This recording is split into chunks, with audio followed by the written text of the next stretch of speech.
called me dead weight in front of 37 people. No warning, no meeting invite.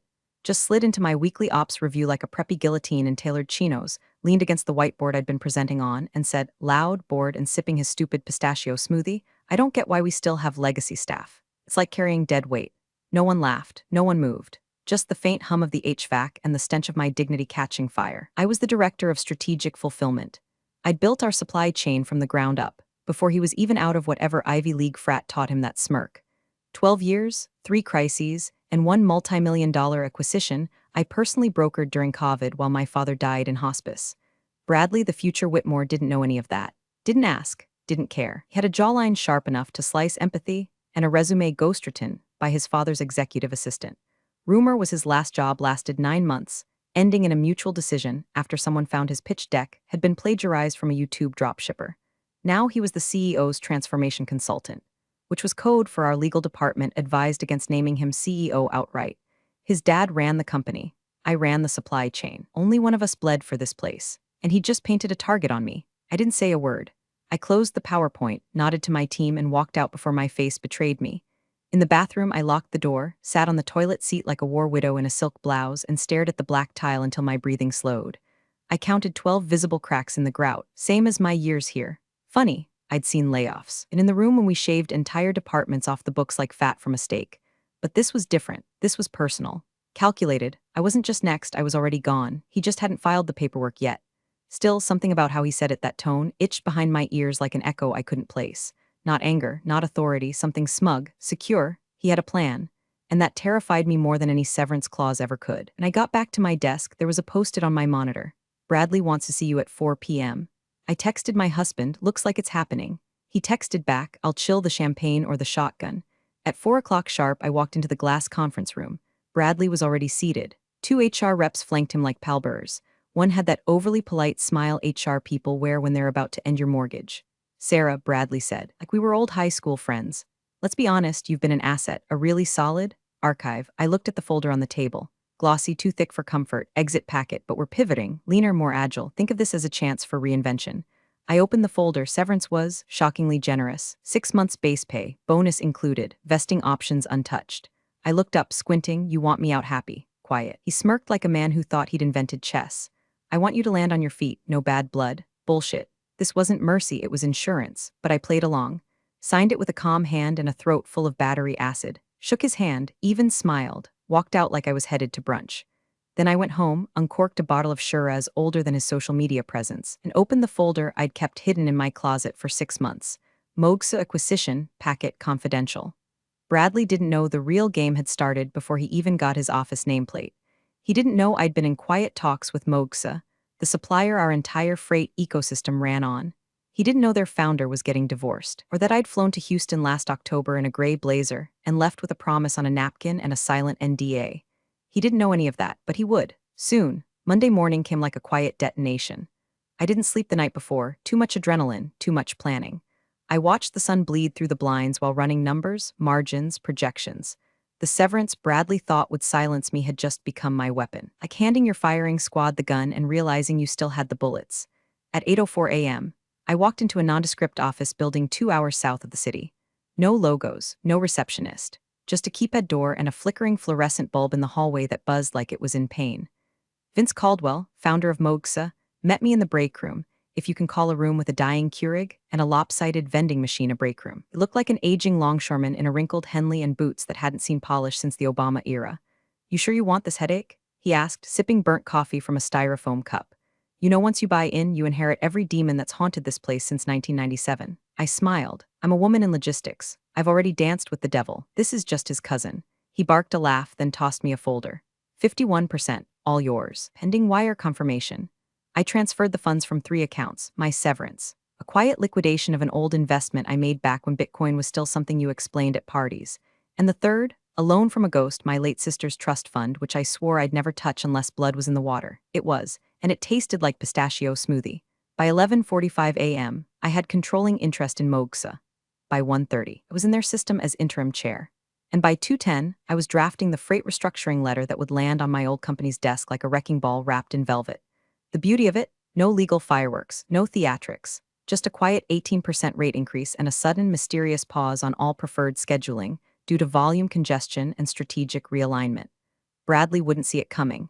He probably didn't even know Mogsa by name. Procurement handled those details, which meant he'd feel the fallout before he ever identified the storm's eye. But something else happened before I could finish savoring the move. At 3:26 p.m., my phone buzzed. Unknown number, Houston area code. I let it ring, then it buzzed again. This time a text, "We should talk, your move didn't go unnoticed." I stared at it. K was all it said, not Vince. Not anyone on the Mogsa board, just K. My stomach twisted, because there was only one person in my life who signed off as K, Katrina Whitmore, Bradley's mother, and the CEO's ex-wife. The woman who once whispered to me in a conference lounge after a merger summit, "You know you're smarter than all of them, right? You just hide it too well." I hadn't spoken to her in 6 years. Not since she disappeared after the divorce, after she was quietly bought out of her 12% ownership in the company. The fact that she was reaching out now, that she knew what I'd done, either I'd made a mistake or someone else had been planning a war long before I even picked up my sword. And maybe I'd just stepped into her battlefield. I didn't respond to her text, not yet. Instead, I went for a walk. Not the meditative, clarity-seeking kind. The kind where your body moves but your mind's a furnace. Every step echoing with questions you don't want answers to. Why now? Why her? How did she know? There were only 5 people at Mogsa who knew I was the new majority owner, and none of them had any reason to leak it. I hadn't even signed the public filings yet, which meant either Katrina had someone on the inside or she was the inside. Back in the day, Katrina Whitmore was more feared than her husband and twice as respected. She built the brand, ran marketing like a mob boss in pearls. Employees called her the Velvet Guillotine, because if she wanted you gone, you wouldn't even feel the cut until you saw your email bounce back. Then she vanished. No LinkedIn activity. No PR statements, just a footnote in a quarterly filing and a few whispers about the settlement that bought her silence. Until now, at 5:12 p.m., I cracked. Send a reply me, "What do you want?" The dots appeared. Disappeared, appeared again. Then her message landed like a silk-wrapped dagger. "K, dinner, just you me." And some overdue honesty. "Tomorrow, Bellamy's, 7 sharp, you'll want to hear this." I stared at the screen. Bellamy's wasn't a restaurant, it was the restaurant. The place where power dined with secrets and nobody ever asked for the wine list because the sommelier already knew your tells. She'd booked it on a Tuesday. That wasn't a meeting, that was a move, and I played right into it. At 7:03 the next evening, Katrina was already seated, swirling something red and ruinously expensive in a glass the size of a baptismal font. She looked untouched by time, like she'd made a deal with the devil and then brokered his second divorce. I slid into the booth across from her. She didn't speak, just slid a small envelope across the table. No words, no preamble. Inside were 3 photos. 1, Bradley shaking hands with Vince Caldwell. 2, a scanned stock transfer agreement dated 2 weeks before my buyout. 3, an email chain between Bradley and someone named Harrison Drake, Mogsa's CFO, discussing partial acquisition for vertical integration. I felt the blood drain from my arms. "He tried to beat you to it," Katrina said finally, voice like ash over velvet. "But he's too arrogant to check who held the swing shares. That's why your timing mattered. You didn't just buy 51% of Mogsa, you blocked his consolidation plan." I blinked, dry-mouthed. "You wanted to acquire Mogsa for your ex-husband's company?" She nodded. Bradley's little transformation plan, it's not about leanness, it's about leverage. He wanted control of the supply chain so he could gut it, inflate value, and cash out in 2 years with a golden parachute.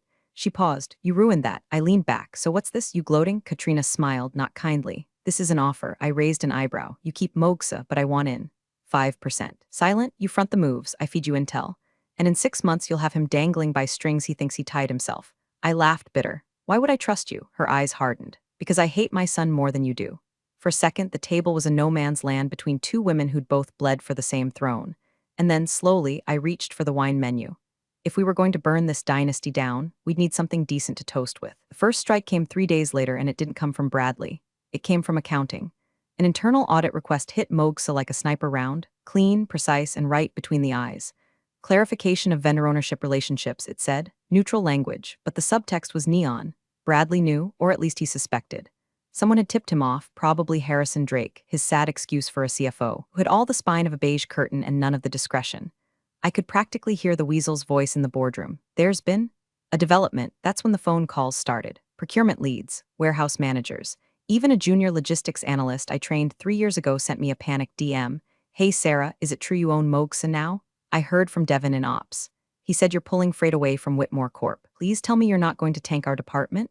And just like that, I realized the most powerful weapon Bradley had wasn't money or position, it was fear.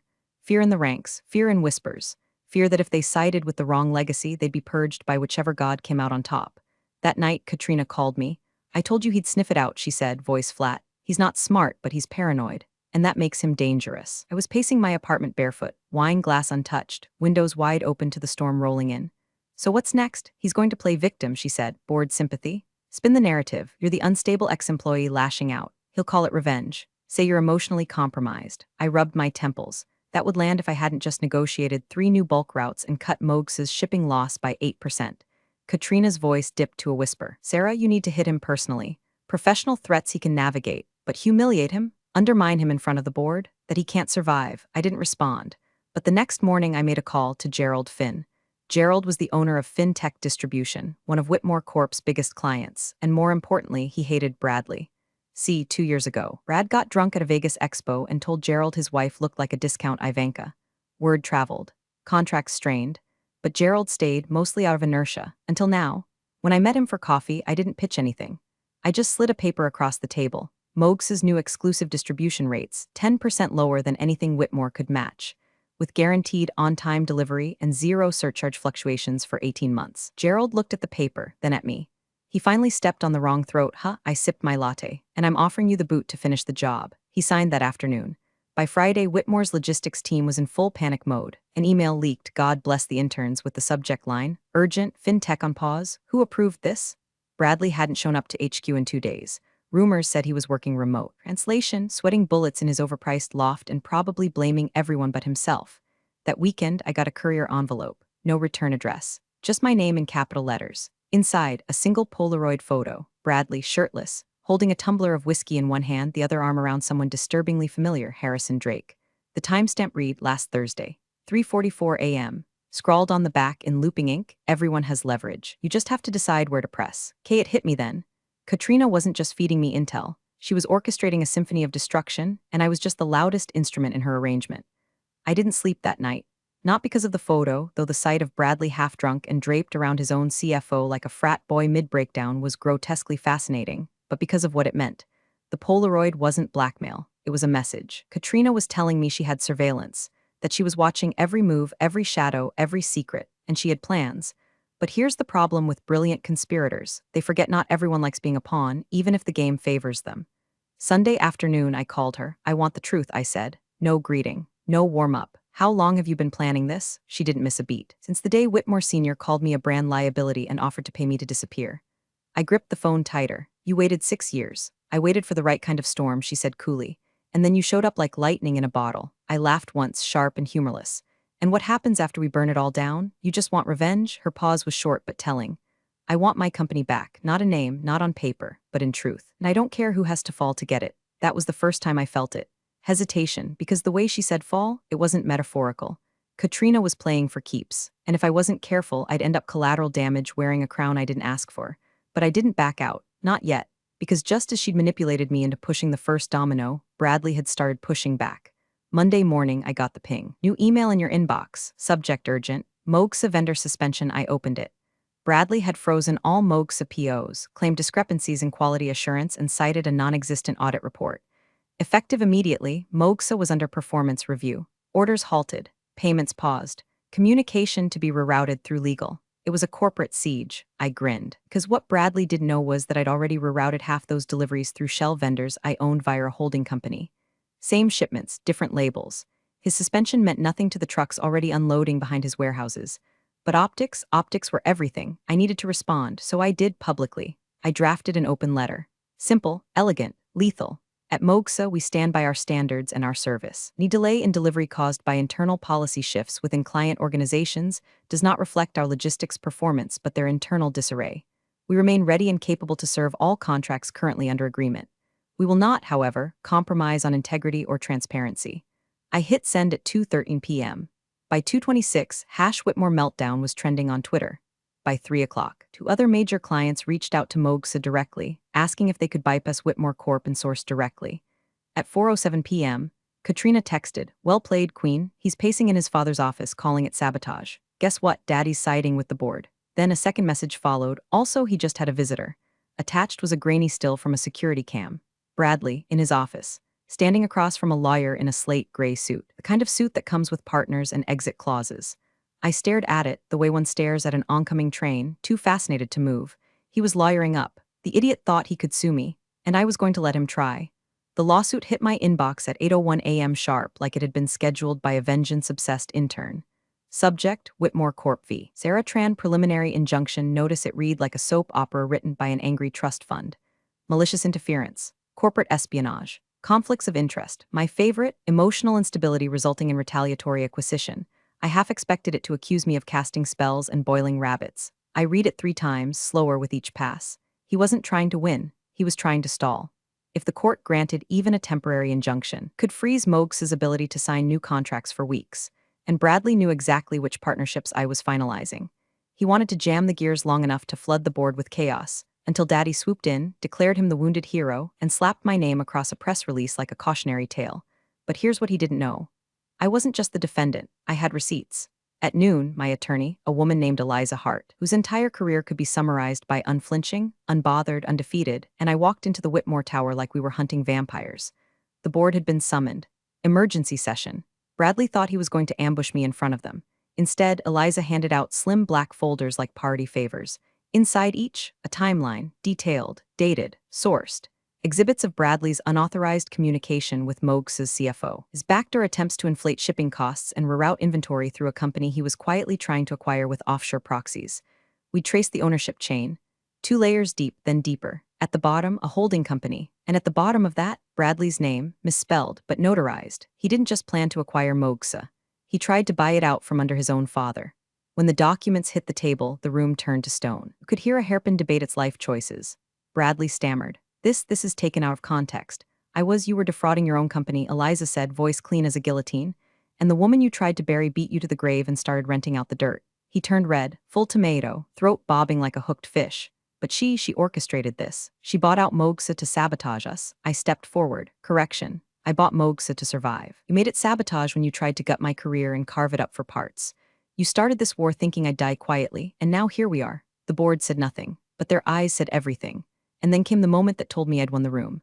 His father, Robert Whitmore, finally leaned forward, removed his glasses, and said, Bradley, son, step outside. Now. But now.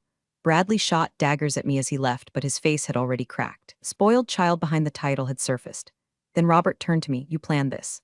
No, I said calmly. He did, I just had better aim. A long silence. Then he asked, what would it take to make this go away? That's when I saw it, not regret, not shock, fear. He knew this wasn't just a PR disaster. This was criminal, shareholder lawsuits, regulatory inquiries, SEC scrutiny, and if I wanted to, I could burn them to ash. I leaned in. I don't want money, I don't want hush deals, I want clean separation. Full dissolution of Whitmore's ties to Mogsa, publicly stated, and Bradley, I want his resignation on paper. His jaw clenched. You're not leaving me much room. No, I said, but I am leaving you a company. He nodded once, then handed me a pen.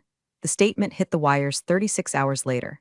Effective immediately. Bradley Whitmore has stepped down from his role at Whitmore Corporation to pursue new opportunities. The board thanks him for his contributions during a time of transition. Classic corporate obit language. No mention of lawsuits. No mention of Mogsa.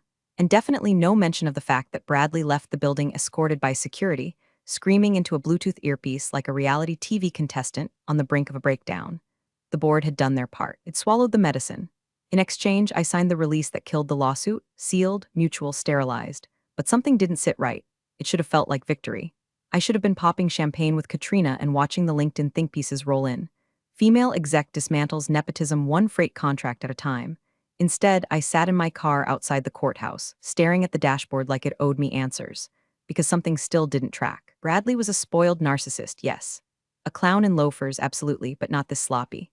Not the kind of man who leaves notarized trails and tangled proxies unless someone wanted him to. Unless someone sharpened the blade for him. My phone buzzed, unknown number again. This time a voicemail, Katrina's voice, but low, almost confessional. If you're hearing this, it means I'm probably out of pocket. I did what I had to do, Sarah. That company was mine before Robert married it away. I needed a fall guy and Brad was born to play the role. But don't look so shocked. You got what you wanted. Now take it and walk away. I froze. The temperature in the car dropped 10 degrees. She used me. Every move, every leak, every whisper in the boardroom. Katrina didn't just want revenge, she wanted resurrection. And she built it on a pyre made of her own son. And I was the match. I drove to Bellamy's, our old meeting ground. It was closed, too early for dinner service. But taped to the door was a plain envelope. Inside, a single page, signed and notarized. Transfer of ownership, 12% of Mogsa Holdings to me from Katrina. I stared at the paper, heartbeat like a war drum. I now own 63% of Mogsa. Alone, no partners, no backers, she had vanished off the grid. No social media, no burner line. I even checked the Shell trust she'd used to invest, emptied, dissolved, gone. Katrina Whitmore had burned every trace of herself from the ledger, but she left me with the empire, and the silence was deafening. 3 weeks passed, no calls, no sightings, no goddamn trace of Katrina Whitmore. Mogs surged. Clients who once ignored my emails were now begging for contracts. I renegotiated shipping corridors, automated half the routing system, and poached Whitmore Corp's former logistics director. He quit with a smile and brought his whole team with him. The empire was thriving, but every win tasted like ash. Because every time I walked into the office, I didn't feel like a queen. I felt like a caretaker of a throne built on blood. Her blood, his, mine, none of us clean. Then late one Friday night, just as I was shutting down for the weekend, I got an envelope in the mail. No return address, just my name. Written in blue ink I recognized instantly. Inside were two things: a photo, old, faded, of Katrina in a hospital bed, smiling weakly with a newborn swaddled in her arms. The name tag on the baby read, Bradley Whitmore, 1993, and a letter. Sarah, you were always meant to run it. I just couldn't get there without breaking a few bones, mine included. Bradley wasn't always a monster, but power doesn't forgive softness. I did what I had to do. You did what you had to do. We both carry ghosts now. Here's my final gift: no more strings, no more shadows. You lead now, don't become me. I sat in my office chair until the sun came up, that photo clutched in my hand like it had a heartbeat. I could sell, I could scale, I could disappear, but I didn't.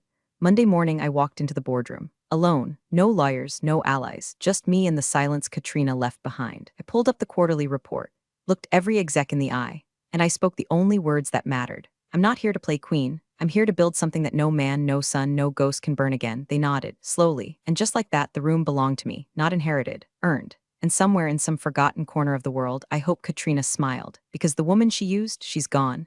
What's left is the architect, and she's just getting started. Thanks for watching, you cubicle warriors. Hit that subscribe button. Unless you're my old boss, then you're on your own. Revenge of the coffee pot strikes again.